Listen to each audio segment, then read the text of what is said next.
اب ایک اور یونیورسل ٹروتھ آ رہا ہے، قرآن حکیم کی دعوت کا امتیاز ہے کہ اس میں بالکل دو ٹوک بات ہوئی ہے۔ اللہ تعالیٰ کا کوئی رشتہ دار نہیں ہے۔ اللہ تعالیٰ اپنے جو بنائے ہوئے ڈیوائن اصول ہیں ان کے اوپر بالکل کوئی ٹالرنس دینے کے لیے، کمپرومائز کرنے کے لیے تیار نہیں ہے۔ اللہ کے ساتھ کسی کی کوئی رشتہ داری نہیں ہے۔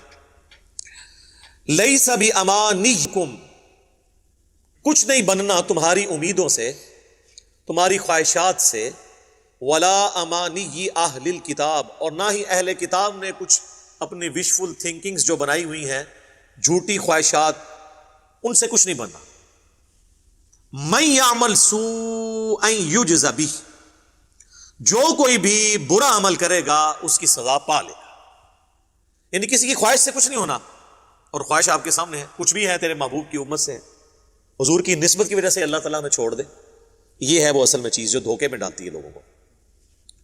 نسبت کام آئے گی بشرطے کہ اعمال بھی درست ہوئے، اور اگر اعمال درست نہ ہوئے تو صحیح مسلم میں واضح حدیث ہے، اللہ کے محبوب صلی اللہ علیہ وآلہ وسلم نے فرمایا، جس کو اس کے عمل نے پیچھے چھوڑ دیا، اس کا نسب، اس کی رشتہ داری، اس کا اعلیٰ خاندان کا ہونا اسے آگے نہیں لے کے جا سکتا۔ حتیٰ کہ اس کا کلائمیکس ہے بخاری اور مسلم دونوں میں، اللہ کے محبوب صلی اللہ علیہ وآلہ وسلم نے فرمایا، اے میری بیٹی فاطمہ، میرے مال سے جو تو نے لینا ہے لے لے، اگر اللہ کے حضور تو پکڑی گئی تو میں تیرے کچھ کام نہیں آؤں گا۔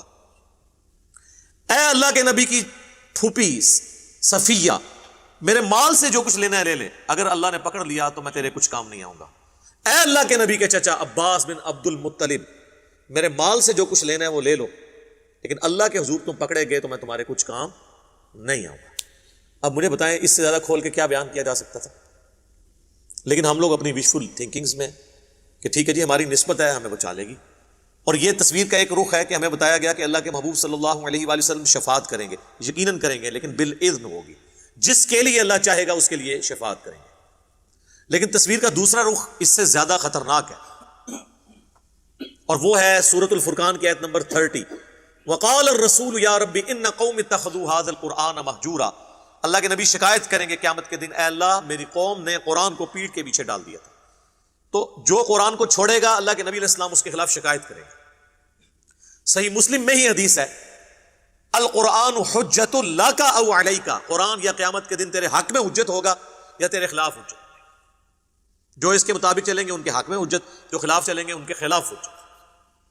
حتیٰ کہ بخاری اور مسلم دونوں میں حدیث ہے، جب میں آخری دفعہ جاؤں گا جہنم کی طرف اپنے امتیوں کو اللہ کے اذن سے نکالنے کے لیے، تو مجھے داروغہ جہنم سیدنا مالک علیہ السلام کہیں گے کہ اے اللہ کے نبی، اب آپ کا کوئی امتی بھی جہنم میں نہیں ہے سوائے اس کے کہ جسے قرآن نے روک لیا ہے، اور وہ جنت میں نہیں جائے گا جسے قرآن نے روک لیا۔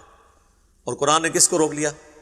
انہ من یشرک باللہ فقد حرم اللہ علیہ الجنہ ومأواہ النار وما للظالمین من انصار، بے شک جو کوئی اللہ کے ساتھ شرک کرے گا اللہ نے ایسے شخص پہ جنت حرام کر دی ہے، اس کا ٹھکانہ وہاں پر جہنم ہوگا اور وہاں پر اس کا کوئی مددگار نہیں ہوگا۔ حتیٰ کہ بخاری اور مسلم دونوں میں حدیث ہے، اللہ کے محبوب صلی اللہ علیہ وآلہ وسلم نے فرمایا، اللہ تعالیٰ نے ہر نبی کو ایک مقبول دعا دی تھی جو اس نے اس دنیا میں ہی کر لی، اور میں نے اپنی دعا اپنی امت کے لیے سنبھال کے رکھتی ہے۔ قیامت والے دن اس دعا سے میں اپنے امتیوں کے حق میں شفاعت کروں گا، اور میری شفاعت سے ہر شخص کو نفع پہنچے گا جو میرا امتی ہے، سوائے اس شخص کے کہ جس نے دنیا میں اللہ کے ساتھ شرک کیا۔ شرک is the most sensitive issue in the sight of Allah, Allah کی نگاہ میں سب سے زیادہ حساس معاملہ شرک کا۔ تو جس نے برے مال کیے وہ کرتوت کا انجام دیکھ لے۔ بخاری اور مسلم دونوں میں حدیث ہے، اللہ کے محبوب صلی اللہ علیہ وآلہ وسلم فرماتے ہیں کہ اپنے مال کی زکوٰۃ ادا کرو، اپنی جو بھیڑیں ہیں ان کی زکوٰۃ، اپنے اونٹوں کی زکوٰۃ، اپنے گائے جو رکھی ہیں ان کی زکوٰۃ۔ یہ نہ ہو کہ قیامت والے دن کسی شخص کی گردن پہ اس کا اونٹ سوار ہو جن اونٹوں کی زکوٰۃ اس نے نہیں دی، اور وہ کہ اغثنی یا رسول اللہ، اے اللہ کے رسول میری مدد فرمائیے، میں تمہارے کچھ کام نہیں آؤں گا، میں نے جو کچھ اللہ نے مجھے بتایا میں نے تمہیں دنیا میں بتا دیا، اگر تم نے زکوٰۃ نہیں دی تو یہ اونٹ تمہاری گردن پہ سوار ہوگا۔ یہ نہ ہو کہ تم میں سے کوئی شخص قیامت کے دن اس حال میں آئے اس کی گردن کے اوپر اس کی گائے سوار ہو، ان گایوں کی جن کی زکوٰۃ نہیں دی ہوئی، اور وہ چیختا ہوا کہ اغثنی یا رسول اللہ، اے اللہ کے رسول میری مدد فرمائیے، میں تمہارے کچھ کام نہیں آؤں گا، میں نے اللہ کا پیغام دنیا میں تمہیں پہنچا دیا۔ یہ نہ ہو کہ تمہاری گردن پہ بکریاں اور بھیڑیں سوار ہوں جن کی تم نے زکوٰۃ ادا نہیں کی، اور تم کو اغثنی یا رسول اللہ، اے اللہ کے رسول ہماری مدد فرمائی۔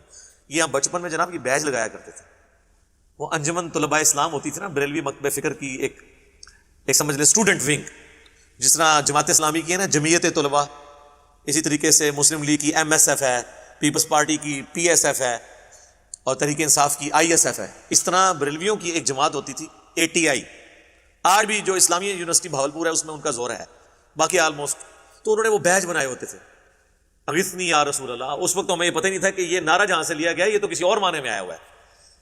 اس کے آگے لکھا ہونا چاہیے کہ اغثنی یا رسول اللہ ہم کہیں گے لیکن رسول اللہ ہمارے کچھ کام نہیں آئیں گے، کیونکہ انہوں نے دنیا میں ہمیں بتا دیا تھا کہ کیسے چلنا ہے.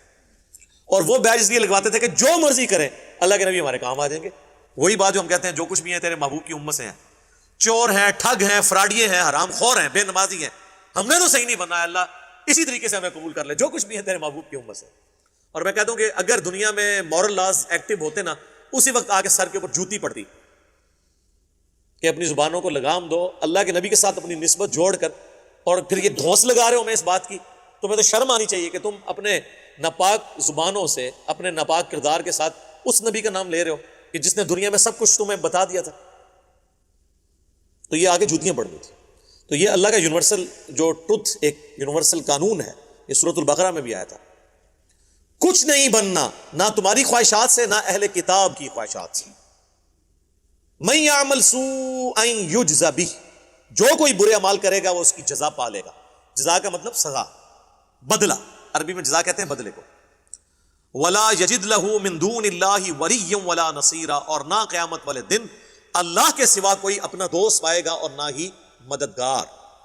اب اللہ تعالیٰ واضح کہہ رہا ہے، لہٰذا پیغمبروں نے بھی جو شفاعت کرنی ہے وہ اللہ کے اذن سے کرنی ہے. اگر اللہ اذن نہیں دے گا تو نہیں شفاعت ہوگی. وَمَن يَعْمَلْ مِنَ الصَّالِحَاتِ، اور جو کوئی کرے گا نیک اعمال، من ذکر او انثی، چاہے وہ دنیا میں مرد تھا یا عورت، وَهُوَ مُؤْمِنٌ، لیکن تھا ایمان والا. صرف نیک اعمال سے کچھ نہیں بننا. لوگ کہتے ہیں مدر ٹریسا نے اتنی خدمت کی، بھئی اللہ تعالیٰ کو اس کی اس خدمت سے کوئی غرض نہیں اگر اس نے اللہ کو نہیں پہچانا. اللہ کے لیے تو سب سے سینسٹیو چیز توحید تھی. ہاں توحید سلامت ہے، عقید آخرت درست ہے، ختم نبوت کا عقیدہ درست ہے، پھر اعمال ظاہر ہے کہ فائدہ مند ہوں گے. تو اللہ تعالیٰ ہمارا ہوا وہ مومن فَأُولَئِكَ يَدْخُلُونَ الْجَنَّةَ، تو ایسے لوگ پھر جنت میں داخل کیے جائیں گے. وَلَا يُظْلَمُونَ نَقِيرًا، اور ان کے اوپر ظلم نہیں ہوگا ایک تل کے برابر. فَمَن يَعْمَلْ مِثْقَالَ ذَرَّةٍ خَيْرًا يَرَهُ وَمَن يَعْمَلْ مِثْقَالَ ذَرَّةٍ شَرًّا يَرَهُ، جس نے ذرے کے برابر بھی نیکی کی وہ اس کا اجر پا لے گا، اور اس نے ذرے کے برابر بھی گناہ کیا تو اس کی سزا بھی بھگتے گا. اچھا یہاں پہ لوگ کہتے ہیں اللہ تعالیٰ چاہے تو چھوٹی سی بات پہ بخش دے. آج تک آپ ان لوگوں سے یہ نہیں سنیں گے کہ اللہ تعالیٰ چاہے تو چھوٹی سی بات پہ پکڑ دے. اللہ تو دونوں چیزوں کی بات کر رہا ہے. تو یہ آدھا دین کیوں پیش کیا جا رہا ہے؟ وہ جی بخاری مسلم میں حدیث ہے، ایک بدکار عورت تھی، اس نے اپنے موزے میں ایک پیاسے کتے کو پانی پلایا، اللہ تعالیٰ نے اسی وجہ سے اس کو بخش دیا، کنویں سے نکال کے وہ چمڑے کے موزے میں. تو اللہ تعالیٰ چاہے تو چھوٹی سی بات پہ بھی بخش دے. اس حدیث کے بتانے کا مقصد کیا نبی اسلام کا یہ تھا کہ زنا عام کیا جائے اور اس کے بعد موزے میں پانی پلا دیا جائے؟ اس کا مقصد یہ تھا کہ اللہ کی رحمت سے نا امید نہیں ہونا، اپنی کوشش کرنی ہے. اور نبی اسلام نے اسے بیلنس کیسے کیا کہ بخاری مسلم دونوں میں حدیث ہے کہ ایک بڑی نیک عورت تھی، اس نے ایک بلی کو قید کر دیا اور وہ بھوکی پیاسی مر گئی. نبی اسلام نے فرمایا وہ اپنے اس ایک عمل کی وجہ سے جہنم میں، نیک ہونے کے باوجود. تو چھوٹی سی بات پہ اللہ تعالیٰ پکڑ بھی لیتا. لہٰذا خوف اور امید اس کے درمیان زندگی گزارنی، بے فکر نہیں ہونا.